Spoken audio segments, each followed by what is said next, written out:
애프터월가 오늘은 디멘전 투자자문의 송재경 대표와 함께 하시죠. 안녕하세요. 네, 안녕하세요.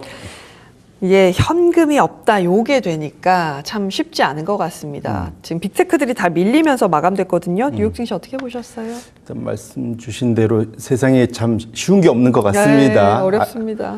알파벳이 살신성인해주면서 분위기 좋게 만들어줬는데 이게 또 그랬더니 이제 산 넘어 또 산이라고 하나 넘었더니 또 유가 100불 시대를 다시 맞이하게 될 줄을 그러니까요. 누가 알았겠습니까? 그래서 전반적으로 어제 장은 뭐랄까요? 그러니까 한쪽으로 다시 좀 쏠림 현상이 확실히 일어났는데 불안한 쏠림 현상 그렇게 봐야 될 것 같고 가장 큰 것은 역시 매크로 지표에서 미국의 금리 자체가 우상향이 가파르게 나타나고 있는 것 이런 것들 자체가 시장의 명암을 극명하게 가르는데 이들이 서로 다른 데서 노는 게 아니라 다 연결이 되어 있기 때문에 그래서 제가 보기에는 하락하는 건 뭐 이해를 하겠는데 상승하는 것도 상당히 좀 불안하게 상승하게를 나타낸 어제 하루였다 이렇게 봐야 될 것 같습니다.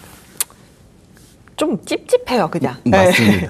그러니까 우리나라 장이 절대 나쁜 건 아닌데 찝찝합니다. 그 찝찝함을 더 더해주는 것은 관세 이슈가 지금 뉴욕 시장 마감하고 나와서인 것 같은데요.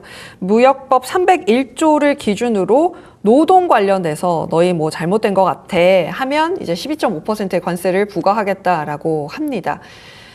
본인들이 했던 글로벌 관세 10%가 끝날 때 딱 맞춰서 하는 것 같아요. 근데 이 관세가 사실 우리가 몰랐던 이야기는 아니고 이 정도 할 건 알았잖아요.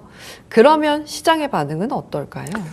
이것도 결국 계속 지속될 수 있을까에 대한 고민은 시장이 아마 하고 있을 거고요. 그러니까 이게 이렇지 징글징글하다 정말로 뒤끝이 정말 지겨워요. 뒤끝이 장렬이다. 네. 미국 법원에서도 하지 말라고 그렇게까지 하고 있는데 네. 지속적으로 하고 있고 그래서 미국의 진짜 실효 관세를 보면 원래 작년 초로 돌아가 보면 트럼프 이전에는 2%대의 미국의 실효 관세율이었습니다. 근데 그것이 한때 각종 관세를 보편 관세나 이런 걸 붙이면서 작년 말에 피크가 한 12% 뭐 여기까지 갔다가 네. 그 법원에서 이제 패소 판정하면서 너희 돈 돌려줘 이렇게 되면서 한 7%대까지 내려와 있거든요. 이제 이걸 다시 적정 한 12% 본인들이 생각하는 수준으로 끌어올리겠다라는 것이 목표인 것 같습니다.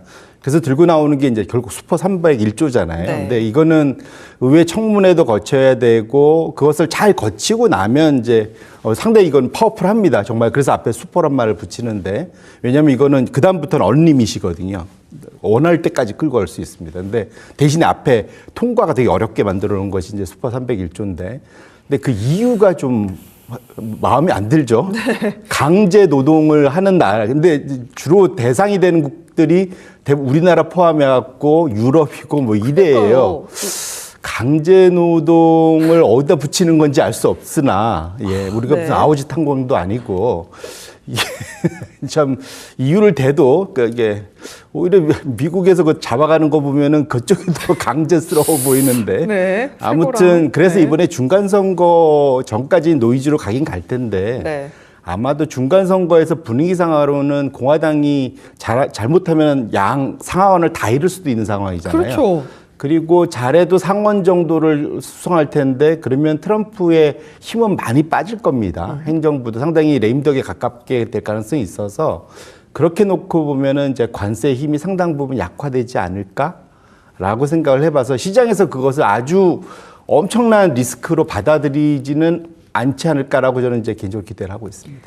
지금 10%, 우리는 12.5%가 될 것 같고요. 10%로 좀 낮게 적용되는 국가가요. 방글라데시, 캄보디아, 에콰도르, 과테말라, 인도네시아, 말레이시아 이런 나라입니다. 이게 좀 그래서 동의가 안 돼서. 네. 그래서 네. 이제 막 그냥 이렇게 표현했지만 우기면 장사 없잖아요. 우기는데 뭐 장사가 없습니다. 그래서 이게 참 힘이 있어야 된다 나라가 이제 그걸 느낍니다. 네. 약간 화가 납니다. 네. 일단은 이게 통과되려면 여러 가지 지금 절차들이 필요합니다. 근데 의회가 지금 본인 거라고 하기가 조금 어렵기 때문에 어떻게 될지는 좀 지켜봐야 될 것 같고요. 우리나라 같은 경우는 일단 산업부 장관이 지금 미국으로 날아갔습니다. 어떤 뉴스 들고 올지도 함께 보도록 하겠습니다. 이런 가운데 물가를 올릴 만한 또 다른 이슈는 역시나 유가 관련된 이야기입니다. 중동의 확전 가능성 이야기가 나오고 있습니다. 방금 전에도 또 트루스 소셜에다 글 써가지고는 너네 내가 가만히 두지 않을 거야 또 이러고 있거든요. 유가가 그래서 브렌트유 기준으로는 100달러예요. 네. 생각보다 다시 그 자리로 갔거든요. 그때보다 지금은 상황이 더 냉정하게 보면은 물리적으로는 더 안 좋아졌습니다. 네. 뭐냐면 이제 호르무즈 해협이 다시 막혔고 이제는 바브엘 만데부 해협까지 홍해 그 앞바다까지 네.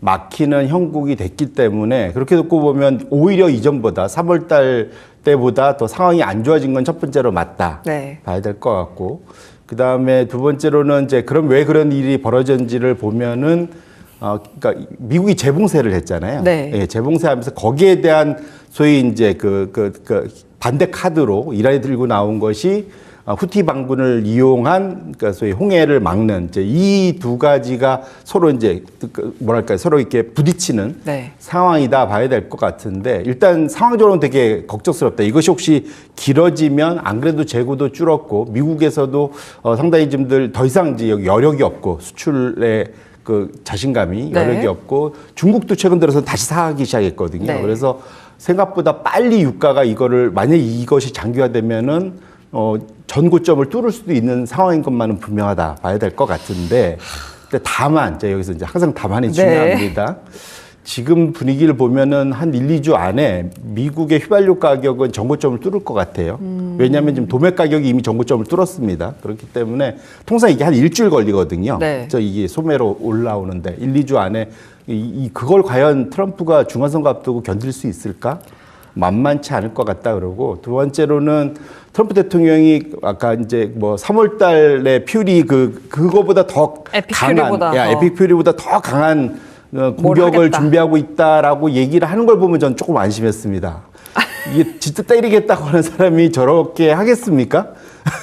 오히려 그렇죠. 예. 카드를 안 까죠. 오히려 정말로 타격을 주고 싶으면은 조용히 하겠죠. 네. 예. 그리고 이스라엘이 여기에 참전하면 거기에 대한 대가를 따를 거다 뭐 이런 얘기를 하는 걸 봐서는 사실은 이제 마지막 협상에 이제 이란이 좀 말을 안 들으니 네. 자기가 원하는 쪽으로 협상이 안 오니 협상 카드용으로 이걸 좀 더 강화를 하고 있는 거 아닌가 싶고요. 근데 시간은 냉정하게 보면 그러니까 이게 누구의 편도 아니긴 하지만 협상만 놓고 보면 이란의 편인 건 맞는 것 같습니다. 그래서 이것이 정말로 이제 뭐 이건 누가 장담할 수 없어요. 언제까지 끌고 갈 수 있을지 알 수 없지만 적어도 트럼프한테는 남아있는 시간이 정말로 얼마 안 남은 것 같다. 그렇게 놓고 보면 그래서 저렇게 강한 코멘트가 나오지 않느냐라고 전 미뤄짐작해보고 있습니다. 어저께 도이치방크에서 그런 이야기를 했습니다. 타코의 역설이다. 이거를 키우면 키울수록 생각보다 시장은 관심 안 가질 거고 그러면 트럼프 대통령은 끝까지 더 밀어붙일 거다라고 했는데 지금 그 그림이 어느 정도 좀 가고 있는 것 같습니다. 유가를 얼마나 트럼프 대통령이 버텨낼지 특히나 금리를 얼마나 버텨낼지 좀 봐야 될 것 같은데 지속적으로 말씀해 주셨던 게 지금 이 AI 트레이드의 중요한 부분은 지금 금리입니다. 맞습니다. 채권 자경단들이 나타나면 이거 깨진다라는 말씀을 지속적으로 사실 해주셨어요. 근데 사실 지금 금리 그 레벨 자체가 꽤 높잖아요. 무섭죠. 네. 어제 4.7 뚫는 거 보고 깜짝 놀랐는데 네. 단기간에 10년물 금리가 다행히 4.68인가 네. 그 정도로 끝났어요. 그 아래로 살짝 내려가긴 했지만 이게 이제 거의 5% 근방까지 갔었던 게 가장 최근에는 2023년도 8월경 그때 아마 기억하시겠지만 실리콘밸리 파산 한번 하고 그때부터 저 아래 3% 중반대 있던 게 거의 5%까지 그냥 쫙 올라갔었거든요. 네. 그때 이제 미국 아마 기억하시겠지만 무디스에서 그 국가 등급도 낮추고 맞아요. 뭐 그때는 무슨 각종 악재들이 다 있었는데 지금은 보면 4% 아래로 살짝 이거 연초에 내려왔다가 지금 이게 4.7까지 와서 상대적으로는 견디는 힘은 조금 낮은 거는 같습니다. 이제 주식시장이 상대적으로는 그때는 워낙 그 변동이 컸기 때문에 그때는 그래서 시장이 한두 달 만에 10% 이상 급락했거든요. 그래서 지금은 그때보다 낮긴 하긴 하지만 정말 좀 아슬아슬한 상황인 것만은 분명한 것 같고요. 마침 또 다음 주에 또 FOMC가 있습니다. 네. 그러다 보니까 FOMC를 앞두고 시장에 적어도 이제 이번에도 저도 동결일 것 같습니다. 동결일 것 같아요. 네. 근데 9월 달이 그러니까 혹시 올려도 9월 달에서 12월 달에 한 번 정도 뭐 이렇게 생각을 했는데 9월로 당겨진 거 아닐까? 라는 생각을 할 수 있는, 그래서 7월 FOMC에서 코멘트가 더 강경 무드로 좀 많이 나온다면, 그렇다면 아마도 시장은 조금 더 그 레벨 자체를 좀 상단으로 조금 높일 수 있는 그런 환경이 만들어져 있어서 이건 하반기 시장에 상당히 주식시장 입장에서는 또 한 번 난이도를 높이는 그런 상황이 되고, 과거 경험상 FOMC가 금리를 올리기 시작하면은 주가는 재미가 없거든요. 그래서 그래서 그것이 이제 하반기에 아까 우리가 불안한 상승이라고 봤던 이유도 미국이 금리를 인상하기 시작을 하면 그러면 전반적으로는 다 고생들을 하게 돼 있습니다. 그래서 맞아요. 그런 측면에서 놓고 보면 우리 입장에서도 마냥 야 어제 알파벳도 돈 많이 쓴데 뭐 테슬라도 돈 쓴데 다 돈 쓴데 앞으로 또 돈 쓸 얘기만 나옵니다. 네. 그래서 그거를 마냥 행복하게 받아들이기에는 찝찝한 구석이 있는 것이 전반적으로 시장에서 자금 조달의 부담을 높일 수밖에 없는 환경으로 자꾸 가고 있는 것이 우리 투자자분들이 경계심을 잘 가져야 될 대상인 것은 확실한 것 같습니다.